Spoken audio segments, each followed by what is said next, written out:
My dear students, welcome back to our episode today. We are going to have a very interesting topic today, the text actually. The text is called If I Can Stop.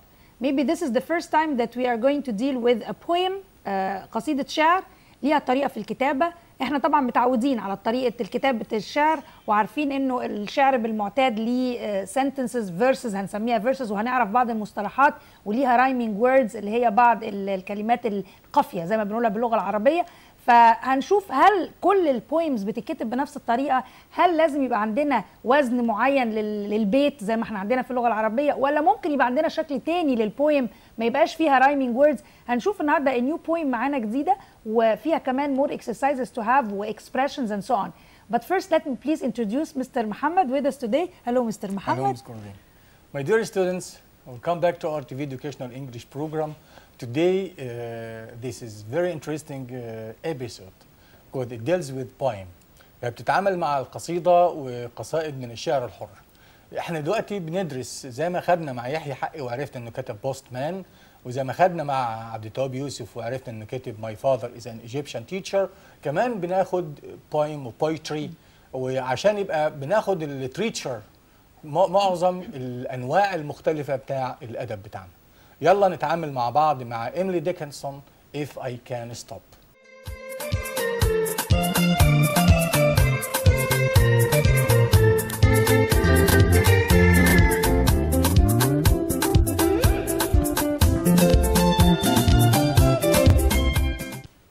Definitions: alive, living, not dead. Challenging, interesting but difficult to do، اللي بنقول عليها احنا التحدي. moving هنا ممكن اتخيل معناها متحرك، بس هي actually لما اقول على قصيده او حاجه قريتها ان هي حركت كده مشاعري او فيها نوع من التاثير، مؤثره. making you feel strong emotions especially sadness. publisher احنا خدناها مع يحيى حقي، publish معناها ينشر وpublication معناها النشر. publisher دي معناها الناشر. with a person or company that produces books for some people to buy. robin وده نوع من الطيور واسمه حتى بالعربي يقال عنه robin. a small brown bird with an orange front. aching وaching بنستعملها بمعنى pain لو هي noun اقدر اقول aching معنى pain، وممكن اقول aching back يعني painful back يعني مؤلم، فانا اقدر استعملها noun واقدر استعملها كمان adjective. fainting لما اقول becoming unconscious for a short time، لما يكون واحد عنده اغماء يعني يبقى فاقد الوعي لفتره معينه. in vain يعني بدون فايده without success. ease يعني حاجه بعملها باريحيه كده بشيء من الراحه. make something less الواحد يستريح يعني. language notes stop from verb plus ing، يعني معناها يمنع حد من. لما اقول he can stop the heart from breaking، stop from بيجي بعدها verb plus ing. in vain معناها حاجه useless يعني بدون فائده. لما اقول he tried to solve the problem but in vain مفيش فايده. traditions و habits. tradition دي عادات وتقاليد جماعيه، لكن habit عاده شخصيه، ودي خدناها مع يونت 1 مع يحيى حقي. it's a tradition to wear black clothes at funerals. التراديشن ان احنا نلبس ملابس سوداء في الجنازات، لكن his habit was to get up early، من عادته الشخصيه هو ان هو يقوم من النوم بدري. to follow the rules or to break rules، الاثنين فيهم شيء من to follow the rules يعني انا بتبع الرولز هي، اما to break the rules يعني بكسر القواعد. it's very moving يعني معناها مؤثر جدا او عاطفي. لما اقول her poem القصيدة بتاعتها was very moving معناها قصيدة مؤثرة جدا، يعني حركت فيها المشاعر as Miss Kaaroleen said. phrases with break، ولما عندنا phrasal verbs with break مهمة جدا الفريزال verbs لأن كل preposition بيجي بعد break بيغير لي المعنى. فمثلا أنا عندي break بس معناها يكسر، في عندي break rules أو بيكسر قواعد، بيكسر القواعد أو بيخرج عليها. break the law يعني بيكسر القانون أو بيخرج على القانون. break heart بيحطم القلب، لما اقول the story broke my heart يعني حطمت قلبي او اثرت فيها تاثير تعيس. break the promise يعني بيكسر الوعد او لو ما بيوفيش بيه بيخلف وعده. وبريك a record يعني حد بيحطم رقم قياسي زي في الأولمبيكس for example he breaks the record. في عندنا كمان break down and this is a verb وده معناها حاجة بتبوظ أو تتعطل. لما أقول the car broke down in the middle of the street العربية باظت أو الكمبيوتر broke down. أو لما أقول حتى الشخص broke down يعني she heard bad news so she broke down. حتى نفسيا يبقى معناها يعني يتعطل للأشياء وينهار للأشخاص. break out معناها break out حاجة فجأة حصلت تندلع الحرب أو تنشب النيران. بالظبط. break into معناها يقتحم بالقوة، وبريك ثرو معناها تقدم عظيم او انجاز. يعني احنا حصل لنا بريك ثرو ان اديوكيشن، حصل لنا انجاز في التعليم وبدا في تطوير كبير في التعليم بنحسه الايام اللي جايه دي. بريك ذا ايس معناها يعني يزيل الجمود اللي موجود بين الافراد. ايوه كده وفي حده جمود فالدنيا تهدى كده. قول وي بروك ذا ايس ان ذا ميتنج. تمام. الفانكشن بوكس الوظائف اللغويه اللي عندنا بنتكلم عن summarizing and paraphrasing. What she is trying to say is that اللي هي بتحاول تقوله كذا. Can you paraphrase أو summarize that؟ ممكن تلخص لي الكلام ده، برضه الكلام ده عشان استخدمه في الايه؟ في الديالوج يعني. I think I can summarize the poem. أقدر ألخص البويم. كلها كلمات متعادلة لبعض. I think that means كل ده equals لبعضه. أو ممكن أقول in other words وأقول الكلام بطريقة مختلفة. طب خلينا نشوف البوينتس بتاعتنا في اليونت ايه. التكست بتاعنا زي ما قلنا ان هو بويم، فخلينا نشوف البويم بتاعنا شكلها ايه. If I can stop one heart from breaking. هي جملة بتبقى موجودة عندنا في بداية القصيدة. If I can stop one heart from breaking يعني أمنع واحد إن قلبه ينكسر مثلا. I shall not live in vain مش هعيش في بلا جدوى. If I can ease one life the aching يعني إذا كنت تريح واحد من العيشة يعني الألم. أو من الألم الموجود جواه. Call one pain help one fainting ropen into this nest again. كل دي من ضمن القصيدة نفسها. I shall not live in vain مش هعيش في ألم، مش هعيش بلا جدوى. We are looking at the poet Emily Dickinson. Traditionally poems usually have 3 or more verses. زي ما بنقول دايما البويمز فيها من 3 لأكتر أبيات، يعني ما ينفعش يبقى أقل من 3 وطبعا تزيد عن ذلك. In every verse في كل بيت there are words that rhyme يعني بيبقى ليهم قافية at the end of some of the lines. Today modern poems don't always follow these rules. احنا قلنا الشعر الحر بقى اليومين دول مش بيتبع نفس القواعد والقوانين ان يكون في عندنا كام بيت ويكون في عندنا قافية ولا لا. اهم حاجة الموسيقى اللي موجودة جوه البيت. They may have either no words that rhyme or words that partly rhyme. ممكن ميبقاش في قافية بس ممكن تبقى الموسيقى نفسها هي اللي عاملة جرس. Many modern poets شعراء كتيرة في العصر الحديث don't really follow any rules at all. But their poems work very well. بس قصائدهم بتبقى رائعة جدا. Did Emily Dickinson's poems break the usual rules؟ هل يا ترى هي كسرت القواعد؟ فعلا. Her poems were certainly different to most poems at that time. كانت مختلفة. Many of her poems ايه الاختلاف كان؟ They had very short lines جمل صغيرة no titles and sometimes no punctuation. ان يكون قصيدة مكتوبة بدون اسم ولا تايتل وجمل قصيرة وكمان من غير punctuation كان شيء غريب جدا في الفترة دي. وده اللي هنشوفه فعلا في القصيدة بتاع النهاردة. قصيدة صغيرة جدا كم سطر كده بس طبعا مؤثرة قوي. So are her poems challenging to read؟ طبعا. هل القصيدة بتاعتها دي فيها تحدي في القراءة بتاعتها؟ طبعا. Most of them were changed by her publishers so that they are more like normal poems. يعني برضو الناشرين لعبوا في القصيدة بتاعتها عشان تبقى قصيدة طبيعية، وطبعا ده خرجوا عن ان هم خرجوا عن المألوف. يعني ان ممكن ناشر يلعب في القصيدة علشان يبقى توزيعها كتير ويبقى مقبولة بالنسبة للقارئ. يعني When she was a child she was good at both writing and playing the piano. موهوبة هي already الطفلة وهي صغيرة يعني. She was an unusual adult. She always wore white clothes and she spent nearly all her life at home. ودي كانت شيء غريب جدا، دايما بتلبس ملابس بيضاء وعادة بتقضي وقتها كله بالبيت.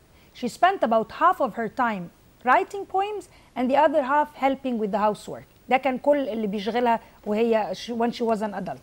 لان هي اصلا كانت البنت الوحيده لمامتها، وكانت دايما بتحب تساعد مامتها في البيت. طبعا على عكس بعض الفتيات بتوع اليومين دول ما بيحبوش المساعده يعني. She had a few friends but she didn't like to see them often. اصدقاء قليلين جدا وما بتحبش تشوفهم كتير يعني. She preferred to write. الكلام ده كله موجود في الليسننج اللي عندنا. She preferred to write long letters to each friend instead. يعني ما بتحبش تقابل اصحابها بس بتكتب لهم جوابات. ودي ملكة الكتابة اللي كانت عندها، والموهبة بتاع الكتابة عندها بدأت من صغرها. She wrote a lot of poems but most of them were not published. كتبت قصائد شعر كتيرة بس معظمها ما اتنشرش until after she died، حتى لغاية ما ماتت 1886. Two men might have asked her to marry them but she accepted neither of them. هي فعلا ما اتجوزتش، هي رفضت ان هي تتجوز. Let's go now to the reading text. We are going to read the text together. If I can stop. If I can stop one heart from breaking, I shall not live in vain. If I can ease one life the aching, or cool one pain, or help one fainting robin unto his nest again, I shall not live in vain. This is the poem. تمام، يلا نشوف مع بعض exercises عن النيو فوكاب الموجود هنا والجراماتيكال واللانجوج فانكشن موجود. Choose the correct answer from A, B, C or D. يلا نشوف مع بعض. Space becoming unconscious for a short time. ايه الشخص لما يكون unconscious فقد الوعي؟ يبقى fainting ولا awake ولا conscious ولا dead؟ طبعا بيبقى fainting، معناها مغمى عليه. Space means to do something without success. حاجة بدون نجاح. Successfully أكيد بعيدة تماما. In vain, hopefully or magically. So it's in vain means to do something without success. A space is a small brown pied bird with an orange front. طائر بيبقى رجليه القداميين لونهم برتقاني شوية. كروكودايل ولا وول ولا داك ولا روبن؟ طبعا زي ما قلنا في القصيدة روبن، نوع من الطيور كده بيبقى صغير بني ورجليه بتبقى اورنج شويه. To space is to make something less difficult, to release or to seize or to ease or to increase. To ease يعني يريح حاجة أو يعملها بطريقة شوية مريحة أكتر أو أقل صعوبة. The word aching has the same meaning as space. Pain, rain, fan, pain. طبعا هي pain معناها الألم. The opposite of dead is live, life, alive or death. Since it's dead noun فالnoun بتاعتها alive. طبعا هي دي adjective sorry فهي adjective فalive is the adjective.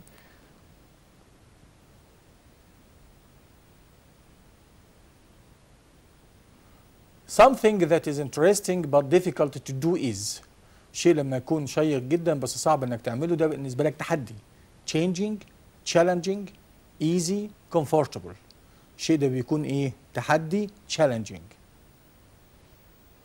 A person or company that produces books for people to buy is a dyer, a lawyer, an editor or a publisher. الشخص اللي بينتج او بينشر كتب he is a publisher. كمان ممكن يصعبها لي ويروح حاطط لي جنبها بروديوسر، منتج. ده بيبقى منتج افلام او سينما او فالطالب ساعات يشوف كلمه بروديوسز بوكس، ودي قلناها في الدرس بتاع يحيى حقي برضه. It was so hot inside the room that I thought it was going to. الدنيا حر في الغرفه لدرجه ان ممكن يحصل لي ايه؟ faint ولا marry ولا swim ولا fly. طبعا كلمات بعيده عن بعضها. لما يكون الدنيا حر في مكان كده بحس ان انا يغمى عليا. faint. I ran 10 kilometers yesterday. Now my legs. جريت 10 كيلو فأكيد my legs faint ما تجيش للأعضاء الجسم لكن تيجي للشخص نفسه. ease, ache or break. وache هي الverb بتاعتنا من aching زي ما استعملناها قبل كده معناها my legs are in pain. Mona has a bad headache but this medicine should space the pain. Release, promote, ease, increase. طبعا هي عندها صداع بس الدواء ده هيريحها شويه. ease the pain. We walked up to the castle space it was closed. We walked up to the castle لكن in violin ولا in fan ولا in vain ولا in van. طبعا it's in vain يعني لا جدوى لكن كان مغلق. To get to the bank, walk space this road and turn right at the Packers. Walk along, alive, a walk. هو كلمة along دي معناها على امتداد، لكن كلمة along دي اللي هي الايه مفصولة فيها فبيجي بعدها noun. يعني لما اقول along road معناها الطريق الطويل، لكن along the road معناها على امتداد الطريق.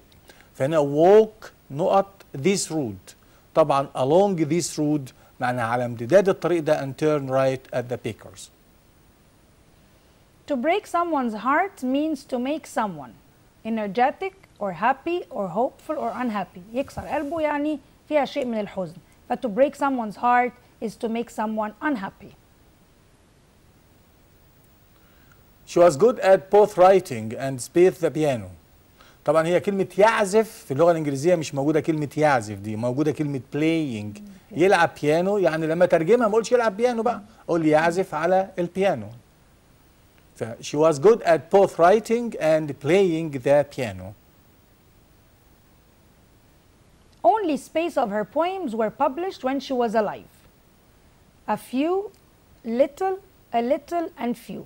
مهمة جدا واحنا بنختار حاجة زي كده. طبعا الواحد في باله بيقول only of her poems، فانا عايزة اقول عدد قليل، فابتدي اول ما اقول كلمة عدد قليل افكر في little، لكن اخلي بالي ان انا هوصف كلمة poems، و poems is a countable noun، فما ينفعش ان انا استعمل little، فاكيد هختار few. طب اقدر اقول only few of her poems ولا only a few of her poems؟ فانا عندي برضو هنا اختيار، مش هقول only few people ماشي، لكن only بدام of يبقى only a few of her poems. That's right. Space poems usually have 3 or more verses. Traditionally في بداية الكلام لما بنجيب بداية الكلام كده بيبقى بعدها موجودة adverb. Interestingly, historically، فلما اقول traditionally poems usually have 3 or more verses بيبقى عندنا adverb بتحول الادجكتيف او النون لادفيرب في الاول خالص. Can you paraphrase means، استعملنا الكلمة دي لما كنا بنسأل على الانفورميشن وقلنا لو أنا عايز أسأل على انفورميشن بستعمل كلمة إيه؟ هستعمل كلمة summarize، وقلنا كلمة معاها قلنا paraphrase. summarize يعني يلخص، وparaphrase يعني يعيد تاني نفس الكلام. نعملها هي هي. فأنا لما أقول can you paraphrase معناها إيه؟ can you apply or translate or summarize or understand؟ يبقى definitely can you paraphrase equals can you summarize. If you drive too fast you will space the law. The police might fine you. كلمة fine هنا وقع verb معناه يغرم. يعني لو انت سقت بسرعة انت هتعمل ايه كده في القانون عشان كده البوليس ممكن يغرمك؟ هل انت follow the rule هتتبع القانون ولا كده break the rule؟ هتكسر القانون يعني هتخالف القانون ولا recommend ولا carry out؟ طبعا زي ما خدنا الفريزز بتاع كلمة break، في break the law معناها يخالف القانون. The film about the war was very. A lot of people cried at the end. أول ما أقرأ very يمكن ما أعرفش اللي أنا عايزة أقول إيه، لكن لما أكمل الجملة أقول a lot of people cried at the end خلاص اداني إن شيء فيه حزن. طب moving happy و enjoyable و interesting التلاتة positive، لكن moving هي النيجاتيف الساد شوية مؤثر قوي، so it's moving. It was the film about the war was very moving. Now with grammar. والجرامر بتاعنا جديد السنه دي في الثانويه العامه، ما جاش قبل كده في ثالثه ثانوي ازاي استخدم all وازاي استخدم each. الديستريبيوتيفز أيوة. دول ازاي لكن بقى السنه دي بقى جايب لنا الجرامر ده ولازم ابص فيه كويس جداً. عشان لازم اعرف جاي بعدها امتى سنجلر ولا بلورال والفيرب بتاعها هتكون ايه، لان كتير بنتلخبط ما بين كلمه each و every و all و none و neither. طب هل دول زي دول؟ لا طبعا، بخلي بالي اللي جاي بعده countable ولا uncountable، بخلي بالي في preposition في of ولا ما فيش، بخلي بالي الفيرب اللي بعده هيجي شكله ايه، فكل ده مرتبط ببعض. الديستريبيوتيفز عندنا all both half each every either and neither. all بيجي معاها فعل مفرد او فعل جمع. لو جاء بعدها اسم لا يعد بيكون مفرد. طبعا عارفين ان كل الانكاونتبل نافون بيبقى نوفل. تمام. لكن لو جاء بعدها اسم بيتعد، يعني اسم كاونتبل بيبقى جمع. يعني خلاص يبقى شيء طبيعي كده. all students have. لكن all water is بس. يعني all دي بيجي بعدها countable noun هتبقى جمع، بيجي بعدها uncountable noun هتبقى مفرد. خلاص شوف غيرها بقى. all Mona's money is at home. كل فلوس منى uncountable فقلنا is. لكن all Mona's friends ده countable are helping her. فهنا all جاء بعدها اسم مفرد money، و all جاء بعدها اسم جمع friends. الأول كان مفرد والتاني كان جمع. all the information كل المعلومات ده uncountable was. all the books were. طيب لو قلنا all of قبل الأسماء half of قبل الأسماء يجي بعدها فعل جمع مع أسماء الجمع. لما اقول half he ate half of the cake، لكن لما اجي بعد كده مثلا هقول half or half of my friends، خلاص انا اتكلمت على my friends نصهم يبقى اكيد plural they like football. half of the pupils are clever، يبقى still انا بستعمل معاها plural noun plural verb مع الناونز بتاعتنا بما ان هي برضو plural. كمان كلمة of بعد half مع تعبيرات الكمية اللي هي أكيلو ما بنستعملهاش. تمام. ما نقدرش نحط كيلو half of كيلو ما تمشيش، بقول half كيلو على طول أو half لتر على طول. My house is half a kilometer from the station. ما قلناش half of a kilometer. She drank half a liter of juice. طب نيجي بقى عند every و each و either و neither، بتيجي قبل الأسماء المفردة. each student wears حطينا اس على الفعل مفرد singular و singular. تمام. و each person has a role in society برضو singular و singular، بتكلم فالverb بتاعي singular زيه بالظبط. neither answer is correct. neither يعني ما فيش إجابة صح، وما فيش إجابة صح كأني بستعمل singular وكأنها هي برضو مفرد، فبالتالي neither دايما معاها is اللي هي السنجلر verb. طب لو جاء بعدها of بقى each of و either و neither، في الحالة دي هتاخد جمع. يبقى هي لو either و each و neither بتاخد مفرد، لكن لو جاء بعدها of تاخد جمع. نشوف كده. I don't like each of the photos. I like either of the photos. Each of the girls spoke. طب لو اقول لما اشير بقى الافراد مع كلمه each نستخدم كلمه مجموعه، لكن اذا كان هناك اتنين فقط نستخدم both. يبقى each مع الجمع و both مع المثنى. I give each of my sisters a card. And both of my parents a present. طب both اتنين father و mother. لكن each يعني كل واحده من اخواتي اديت لها a card. She helped each of her friends. I met both my friend and brother. My friend صاحبه واخويا. every بقى كل الافراد المجموعه معا. Like every student was given a book. كل الطلبه اخذوا كتاب، بس بتحط برضو singular verb. Every book is written carefully. كل كتاب. طب كلمه either و neither كل واحده منهم بتشير الى واحد من اتنين. لما اقول مثلا I will do either this or this، بسنت I can go on either Friday or Saturday. دايما either معاها or و neither معاها nor، يعني لا ده ولا زي ما اقول انا هروح يا اما الجمعه يا اما الحد.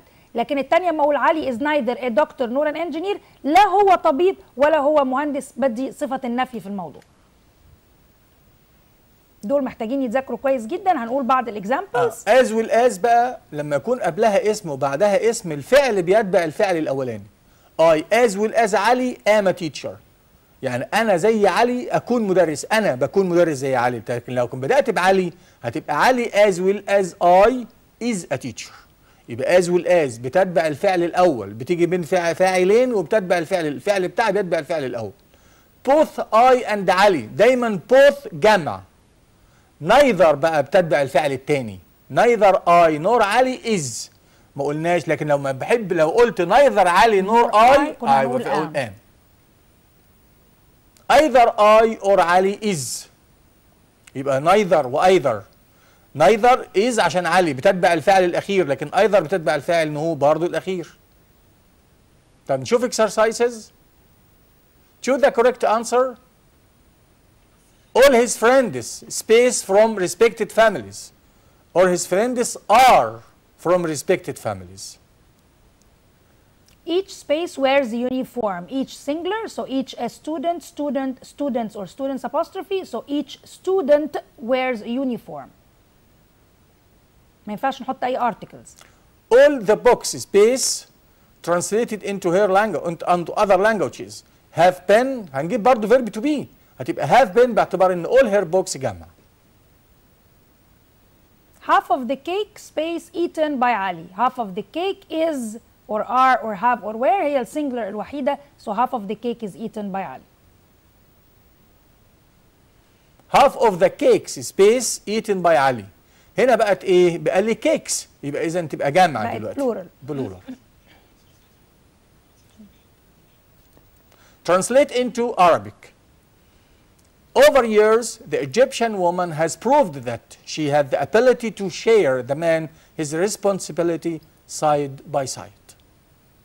In the past, she fought beside him in the battle of independence, but today, in the battle of building and reconstruction. لقد أثبتت المرأة المصرية على مر العصور أن لديها المقدرة على مشاركة الرجل مسؤولياته جنبا إلى جنب. ففي الماضي حاربت المرأة بجانب الرجل في معارك الاستقلال، واليوم تشاركه في معارك البناء وإعادة التعمير.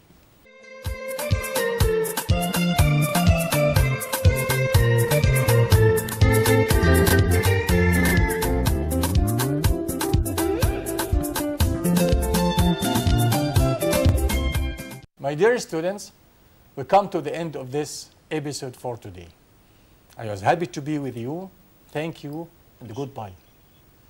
My dear students, I advise you to revise all what we did today. Try to recap all what we have done, do the exercises, read all what we have given, and waiting for all of you next time. Thank you and goodbye.